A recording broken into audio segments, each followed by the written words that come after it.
Hello everyone, welcome to the new chapter. हम लोग start करेंगे फॉर्मेशन ऑफ स्वराज पार्टी। इसका फॉर्मेशन हुआ था 1923 में। ठीक है, तो यहाँ पे लास्ट टाइम हम लोगों ने पढ़ा था कि स्वराज्य सभा की स्थापना की गई थी, मतलब कि जो all India home rule league हुआ करता था, इसका नाम बदल के स्वराज्य सभा कर दिया गया था। तो इस वक्त आप देख सकते हैं कि स्वराज, स्वराज्य, इस तरह के जो शब्द हैं काफ़ी प्रचलित हो रखे थे आम जनता में, इसलिए ये फॉर्मेशन होता है एक स्वराज पार्टी का। Legislative assemblies both at central and provincial level which were established by government of India act 1919। ठीक है, तो अभी गवर्नमेंट ऑफ इंडिया एक्ट जो था 1919 में आया था, GOI 1990।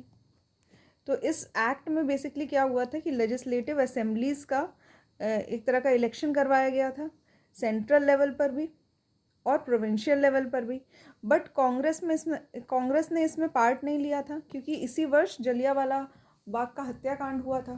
तो कांग्रेस के व्यक्ति और सभी पूरे देश में रोष की भावना थी अंग्रेज़ों के प्रति, तो इस सब लोगों ने बॉयकॉट कर दिया था इलेक्शन को।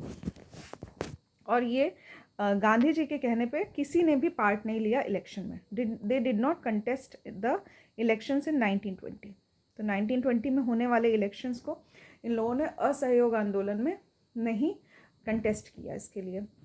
बट बेसिकली क्या हुआ कि 1920 में स्टार्ट तो हो गया, लोगों ने इलेक्शंस छोड़ दिए, कुछ लोगों ने अपनी नौकरी छोड़ दी, और बहुत सारे ऐसे काम हुए, विदेशी कपड़ों को जलाने के काम हुए, बहुत सारे जो कार्य ऐसे लोग कर रहे थे जो कि गांधी जी के कहने पे किए जा रहे थे और नॉन कॉपरेशन मूवमेंट को और स्ट्रॉन्ग बनाने के लिए कर रहे थे। बट एक हिंसा की वजह से, जो कि चौरी चौरा का इंसिडेंट हुआ, इस हिंसा की वजह से गांधी जी ने पूरे देशव्यापी जो मूवमेंट चल रहा था जिसमें लोगों ने बढ़ चढ़ के हिस्सा लिया था, ये सभी चीज़ों को रद्द कर दिया और मूवमेंट को ख़त्म कर दिया। इस बात का गुस्सा था काफ़ी लोगों में, और बेसिकली ये हुआ कि गांधी जी के कहने पे हमने इलेक्शन भी कंटेस्ट नहीं किए और हमारा भी लॉस हुआ। जो मेंबर्स जो पॉलिटिकल एस्पिरेशन रखते थे लेजिस्लेटिव काउंसिल में इलेक्शन लड़ने का, जिनको इच्छा थी उस वक्त पे, तो गांधी जी के कहने पे ये सारी इच्छा जो थी वो उस वक्त ख़त्म हो गई थी। इसलिए लोगों के मन में ये इच्छा थी कि क्यों ना हम एक ऐसी अपनी पार्टी बनाएं जो कांग्रेस की ना हो, इंडियन नेशनल कांग्रेस से अलग हो, बट वो जो पार्टी होगी वो लेजिस्लेटिव इलेक्शंस लड़ेगी भी, जीतेगी भी, और ताकि हम लोग ऐसी जगह पे आ जाएं जहां हम विदेशी नीतियों के खिलाफ अपनी आवाज़ उठा सकें या फिर कुछ ऐसी नीतियां बना सकें जिससे हमारे लोगों को फ़ायदा हो। तो बेसिकली इस ऑब्जेक्टिव के साथ स्वराज पार्टी का गठन किया गया। ये मेन जो आइडिया हुआ करता था उस वक्त पे, ये CR दास, चित्तरंजन दास जी का और मोतीलाल नेहरू जी का ये आइडिया था। इसमें इन्होंने क्या किया कि हम ऐसी एक गवर्नमेंट बनाएंगे जो लेजिस्लेटिव असेंबली में एंटर करेगी, ठीक है, और हम अपनी लड़ाई जो है वो वहीं से लड़ेंगे। हम अपनी लड़ाई इस तरह से लड़ेंगे कि विदेशी नीतियों के खिलाफ हम आवाज़ उठाएंगे। तो इस वजह से इन्होंने कहा कि हम स्ट्रगल नहीं छोड़ रहे हैं, लेकिन हम इलेक्शन में पार्ट लेंगे। बट इस प्लान को कांग्रेस के लोगों ने रिजेक्ट कर दिया।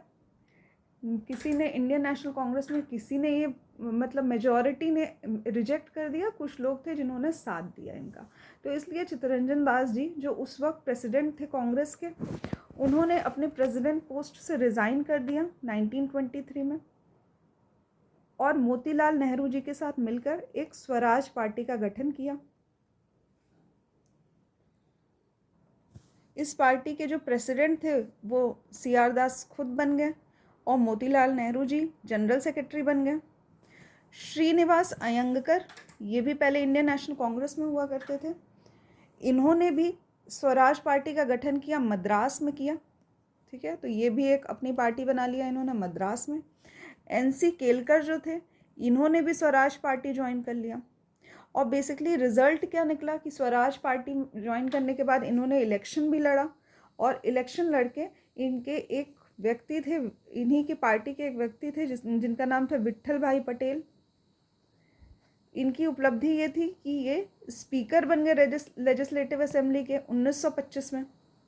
तो ये मेजर उपलब्धि मिली स्वराज पार्टी को। तो ये एक इम्पॉर्टेंट पॉइंट हो जाता है। चित्तरंजन दास जी जो हैं, CR दास जी जो हैं, इनको देश बंधु नाम से भी संबोधित किया जाता है। तो देश बंधु नाम से संबोधित किया जाता है। देश बंधु का अर्थ ये होता है कि फ्रेंड ऑफ द नेशन। ठीक है। चित्तरंजन दास जी के बारे में ये कुछ बातें लिखी हुई है, जैसे कि इन्होंने अपनी लॉ की पढ़ाई की थी, लॉ ग्रेजुएट थे ये, लॉ की पढ़ाई की थी लंदन में, और उसके बाद ये एक एडवोकेट बन गए थे इंडिया में। इनकी मोस्ट इम्पॉर्टेंट अचीवमेंट ये है कि अरविंदो घोष जो हुआ करते थे, और अरविंद घोष या अरविंदो घोष, इनको इन्होंने बेल दिलाई थी अलीपुर बॉम्ब कॉन्स्पिरेसी केस जो हुआ था। ठीक है। तो अलीपुर बॉम्ब कॉन्स्पिरेसी केस में CR दास जी की महत्वपूर्ण भूमिका थी, और अरविंदो घोष को इन्होंने बरी कर दिया था। इनकी एक स्टेटमेंट भी बहुत पॉपुलर हुई थी कि स्वराज जो है वो आम जनता के लिए, किसी स्पेसिफिक सेक्शन ऑफ सोसाइटी के लिए नहीं है। एक हिंदू महासभा का गठन किया गया। हिंदू महासभा के जो फाउंडर थे वो थे मदन मोहन मालवीय। तो हिंदू महासभा भी इम्पोर्टेंट हो जाता है। Next question is, for which of the following reason Swaraj party founded in India. तो स्वराज पार्टी का गठन क्यों किया गया था? तो पहला है कि withdrawal of non cooperation movement by Mahatma Gandhi. तो ये सही स्टेटमेंट है। गांधी जी ने विड्रॉ कर दिया था नॉन कोऑपरेशन मूवमेंट, लोगों के अंदर एक असंतुष्टि की भावना पैदा हो गई थी। दूसरा, entering in the council and resection the government of India act 1919 by don't let them work. तो बेसिकली इनका ऑब्जेक्टिव यही था कि हम काउंसिल में एंटर करेंगे और लोगों को ब्रिटिश नीतियों को जो इंडियंस के खिलाफ होगी, हम उसको काम ही नहीं करने देंगे। तो 1 और 2 करेक्ट हो जाता है हमारा। तीसरा है रिप्रेशन बाय ब्रिटिश गवर्नमेंट। तो ब्रिटिश गवर्नमेंट के प्रति एक सपोर्ट मिला था इनको, तो ये गलत हो जाता है। ब्रिटिश गवर्नमेंट ने कोई सपोर्ट नहीं दिया था इनको। It is believe by the Indians that they should feel the experience of administration. Experience के लिए नहीं किया गया था, ये इसीलिए किया गया था ताकि ब्रिटिशर्स की पॉलिसीज़ को ये लोग काम करने से रोक सके। तो 1 और 2 हो जाएगा हमारा correct answer.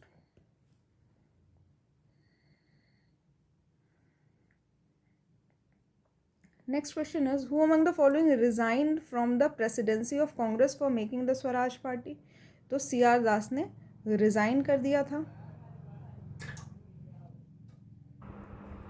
Next question is, Swaraj party was formed after the failure of non cooperation movement हो जाएगा। नॉन कोऑपरेशन मूवमेंट फेल हो गया था, इसीलिए स्वराज पार्टी का गठन किया गया था। Next question is, Swaraj party was formed by. तो 2 मेंबर्स थे इंपॉर्टेंट, एक CR दास थे, चित्तरंजन दास, और एक थे Motilal Nehru. Next question is, who establish Swaraj party. Same answer, CR Das and Motilal Nehru. Same question दिया हुआ है। Next question is, who among the following were associated with the formation of Swaraj party. तो फॉर्मेशन से जुड़े हुए 2 व्यक्ति हैं, एक चित्तरंजन दास हैं, CR दास, और एक है मोतीलाल नेहरू। तो 2 और 4 are the correct answer. Option number D हमारा सही हो जाता है। Next question is, what was the name of party formed by Motilal Nehru and CR Das in 1923। तो 1923 में बनाया गया था स्वराज पार्टी। स्वराज पार्टी का गठन हुआ था। करेक्ट ऑप्शन हो जाएगा option number C. Next question is, Motilal Nehru was the leader of Swaraj party, who of the following was not in the party. तो यहाँ पे हम देख सकते हैं श्रीनिवास अय्यर जो थे, ये मद्रास से स्वराज पार्टी चला रहे थे। स्वराज पार्टी ऑफ मद्रास के लीडर थे श्रीनिवास अय्यर। चित्तरंजन दास तो थे ही CR दास। विट्ठल भाई पटेल, इनकी इंपॉर्टेंट अचीवमेंट हुई थी कि ये लेजिस्लेटिव काउंसिल के स्पीकर बने थे, तो इसलिए ये सभी लोग तो हैं ही स्वराज पार्टी के मेंबर। बट C राजगोपालाचारी ये नहीं थे। अब इनके नाम में भी C आ रहा है और R आ रहा है, तो इसलिए कंफ्यूज मत होइएगा। C और R, C राजगोपालाचारी के लिए नहीं है, ये चित्तरंजन दास के लिए है। तो CR दास जहाँ लिखा हुआ है वो चित्तरंजन दास के लिए। C राजगोपालाचारी जो है वो इसके मेंबर नहीं थे स्वराज पार्टी के। Next question is, who of the following was not associated with Swaraj party. तो यहाँ पे मोतीलाल नेहरू थे, CR दास थे, NC केलकर थे, बट राजेंद्र प्रसाद जो थे ये एसोसिएटेड नहीं थे स्वराज पार्टी से। तो करेक्ट ऑप्शन हो जाएगा option number D. Next question is who establish Swaraj दल इन बिहार। तो ये इंपॉर्टेंट क्वेश्चन हो जाता है। बिहार में भी स्वराज दल की स्थापना की गई थी और ये किया गया था श्री कृष्ण सिंह के द्वारा। तो करेक्ट आंसर हो जाएगा Shri Krishna Singh. Next question is who among the following supported Swaraj party in central legislative assembly in pre independent India. तो बेसिकली स्वराज पार्टी को सपोर्ट करने वाले जो व्यक्ति थे वो थे M.A. जिन्ना। बाकी सभी नाम जो हैं अब मौलाना अबुल कलाम आज़ाद, डॉक्टर राजेंद्र प्रसाद, जवाहरलाल नेहरू, ये सभी कांग्रेस के हुआ करते थे और कांग्रेस के लोगों का स्वराज पार्टी की तरफ सपोर्ट उतना नहीं था। M.A. जिन्ना जो थे ये सपोर्ट करते थे स्वराज पार्टी को और इन्होंने सपोर्ट किया था प्री इंडिपेंडेंट टाइम में सेंट्रल लेजिस्लेटिव असेंबली में। ठीक है, तो नवंबर 1923 में इलेक्शन होता है जिसमें स्वराजिस्ट जो थे, स्वराज पार्टी के जो लोग थे, वो 42 सीट्स जीत जाते हैं 101 में। तो 101 टोटल सीट्स होती है, बट 42 जो है वो ये लोग जीत जाते हैं स्वराज पार्टी के लोग, और क्लियर मेजॉरिटी इनको मिलती है। कहाँ मिलती है? सेंट्रल प्रोविंसेस में मिलती हैं। ठीक है, तो उस समय क्या होता है कि यहाँ जो स्वराज पार्टी के लोग हैं ये कुछ लिबरल और इंडिपेंडेंट थिंकिंग वाले जो लोग होते थे, जैसे कि मोहम्मद अली जिन्ना या फिर मदन मोहन मालवीय, इन लोगों से प्रभावित थे। ये लोग आपस में एक दूसरे से प्रभावित थे। ठीक है, जैसे कि मालवीय जी ने अपनी हिंदू महासभा का गठन किया था, जिन्ना जी अपना चला ही रहे थे मुस्लिम लीग, तो इसलिए ये जो पार्टीज़ हैं ये आपस में एक दूसरे से कनेक्टेड रहती थी। Who of the following is known as Deshbandhu. तो देशबंधु जो है ये चित्तरंजन दास जी को कहा जाता था। करेक्ट आंसर हो जाएगा option number B. Next question है, एक स्लोगन दिया गया है कि स्वराज जो है ये कॉमन व्यक्तियों के लिए है, सिर्फ एक पर्टिकुलर क्लास के लिए नहीं है। तो ये स्टेटमेंट दी गई थी CR दास के द्वारा। करेक्ट ऑप्शन हो जाएगा CR Das, Chittaranjan Das. Next question is, when Congress leader condemned the Montagu-Chelmsford report, many moderates left the party to form the। तो क्या हुआ था कि कांग्रेस के जो लीडर्स थे उस वक्त पे मोंटेगू कैम्सफोर्ड रिफॉर्म आया था, रिपोर्ट आई थी, इसका विरोध किया था कांग्रेस के लोगों ने, और कांग्रेस पार्टी के कुछ जो उदारवादी नेता होते थे हुए थे उस वक्त के, इन्होंने कांग्रेस पार्टी छोड़ दिया था, कांग्रेस पार्टी को ही रिज़ाइन कर दिए थे। ठीक है, क्योंकि कांग्रेस खुद में ही दो गुटों में बट गई थी। कुछ लोग ऐसे थे जो मोंटेगू कैम्सफोर्ड रिफॉर्म जो आया था उसके सपोर्ट में थे, कुछ इसके अगेंस्ट में थे। तो कुछ उदारवादी लोग जो थे इन्होंने पार्टी छोड़ दिया था और नई पार्टी बनाई थी जिसका नाम था इंडियन लिबरल फेडरेशन। ठीक है, तो ILF, इंडियन लिबरल फेडरेशन की शुरुआत की गई थी। इम्पॉर्टेंट पॉइंट है ये। तो बेसिकली क्या हुआ था कि वर्ल्ड वॉर फर्स्ट का अंत हुआ था और ब्रिटिश गवर्नमेंट ने क्या किया था, पहले तो कहा था कि आज़ादी दे देंगे, वर्ल्ड वॉर ख़त्म हो जाए बस एक बार, लेकिन इन्होंने आज़ादी नहीं दी, बल्कि इन्होंने एक मोंटेगू क्लेम्सफोर्ड रिफॉर्म लोगों को दे दिया।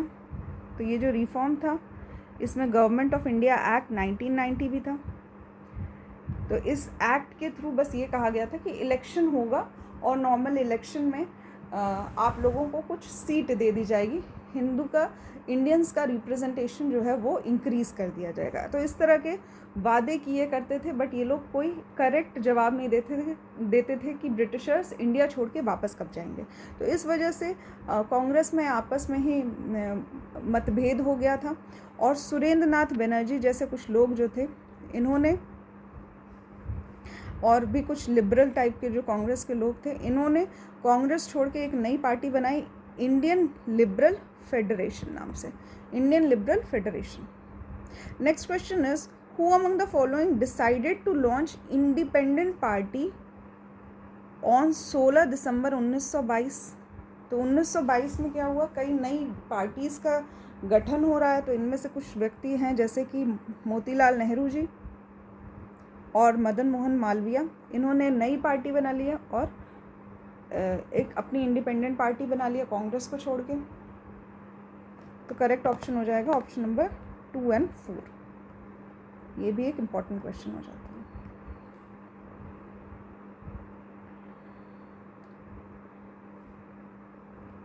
ठीक है, तो यहाँ मालवीय जी अपनी एक हिंदू महासभा बना रहे हैं और मोतीलाल नेहरू जी अपना वो बना रहे हैं स्वराज पार्टी, सिया दास जी के साथ मिलके। Next question is with reference to Lala Lajpat Rai which of the following statements are correct. तो यहाँ पे दिया हुआ है, at first he was not in favour of the policy of non cooperation but later he joined in favour of Gandhi ji.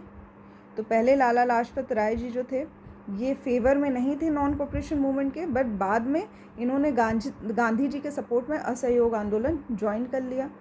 Lala Lajpat Rai also participated in the formation of Swaraj party. ठीक है, तो यहाँ पे ये दोनों स्टेटमेंट सही हो जाती है कि लाला लाजपत राय जी ने अपने स्वराज पार्टी बनाने में भी अपनी अहम भूमिका निभाई थी। तो इनिशियली लाला लाजपत राय जी जो थे वो असहयोग आंदोलन के फेवर में नहीं थे, क्योंकि ये जो उदारवादी पॉलिसीज़ थी कांग्रेस की उसके खिलाफ ये अक्सर रहा करते थे। ये थोड़े उग्रवादी टाइप थे, उस टाइम पे एक्सट्रीमिस्ट कांग्रेस के लीडर थे, तो इसलिए ये पॉलिसीज़ के खिलाफ रहते थे। बट गांधी जी के कहने पे इन्होंने कांग्रेस का एक सेशन भी प्रिसाइड किया। तो 1920 का जो कांग्रेस का सेशन था उसके जो प्रेसिडेंट थे वो लाला लाजपत राय थे।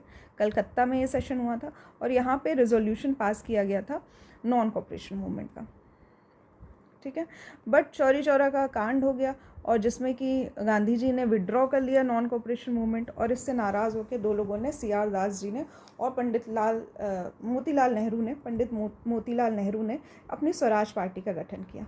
उस वक्त भी लाला लाजपत राय जी ने स्वराज पार्टी को प्रिफर किया और इसको सपोर्ट किया, बट सी.आर. दास जी की मृत्यु हो गई 1925 में। तो इसके 2 साल बाद ही सी.आर. दास जी की मृत्यु हो गई, तब लाला लाजपत राय ने रिज़ाइन कर दिया था, उन्होंने छोड़ दिया था। Next question is who was the first Indian speaker in central legislative assembly. तो करेक्ट आंसर हो जाएगा Vitthal Bhai Patel. Next question is same question है, the national leader who was elected president of central legislative assembly in 1925। तो ये option हो जाए विट्ठल भाई पटेल। ठीक है, प्रेसिडेंट मतलब speaker of central legislative assembly in 1925। Next question is Mahatma Gandhi presided over which session of Indian national Congress. तो महात्मा गांधी जी 1924 का जो इंडियन नेशनल कांग्रेस का सेशन हुआ था उसमें ये प्रेसिडेंट बने थे और ये बेलगांव में हुआ था।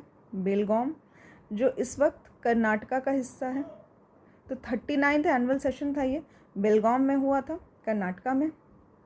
उस वक्त गांधी जी जो थे इस सेशन के प्रेसिडेंट बने थे और ये केवल एकमात्र सेशन था जिसमें Gandhi ji as a president की भूमिका में दिखे थे। Next question is who among the following was the president of, अब प्रेसिडेंट दिया हो या फिर स्पीकर दिया हो, of central legislative assembly in August 1925। तो ये करेक्ट आंसर हो जाएगा विट्ठल भाई पटेल। ठीक है, करेक्ट आंसर हो जाएगा Vitthal Bhai Patel. He was also a को फाउंडर ऑफ स्वराज पार्टी। तो यहाँ पे एंड होता है हम लोगों का स्वराज पार्टी का session. In the next lecture we'll see about the Simon Commission 1927. So thank you for watching the lecture.